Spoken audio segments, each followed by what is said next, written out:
नीलकण्ठमीप्सितार्थदायकं त्रिलोचनं कालकालमम्बुजाक्षमक्षशूलमक्षरं काशिकापुरादिनाथकालभैरवं भजे।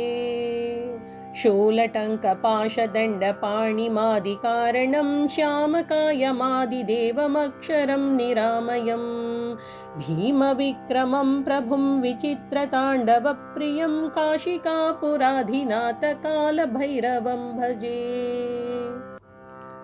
भुक्तिमुक्तिदायकं प्रशस्तचारुविग्रहं भक्तवत्सलं स्थितं समस्तलोकविग्रहं विनिक्वणन्मनोज्ञहेमकिङ्किणीलसत्कटिं काशिकापुराधिनाथकालभैरवं भजे।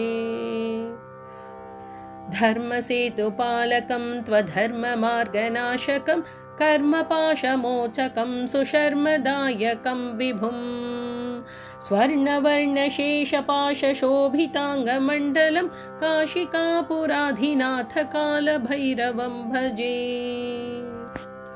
रत्नपादुकाप्रभाभिरामपादयुग्मकं नित्यमद्वितीयमिष्टदैवतं निरञ्जनम् मृत्युदर्पनाशनं करालदंष्ट्रमोक्षणं काशिकापुराधिनाथकालभैरवं भजे।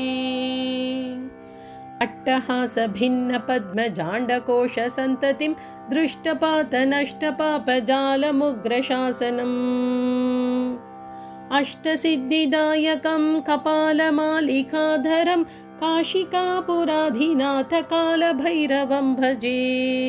भूतसङ्गनायकं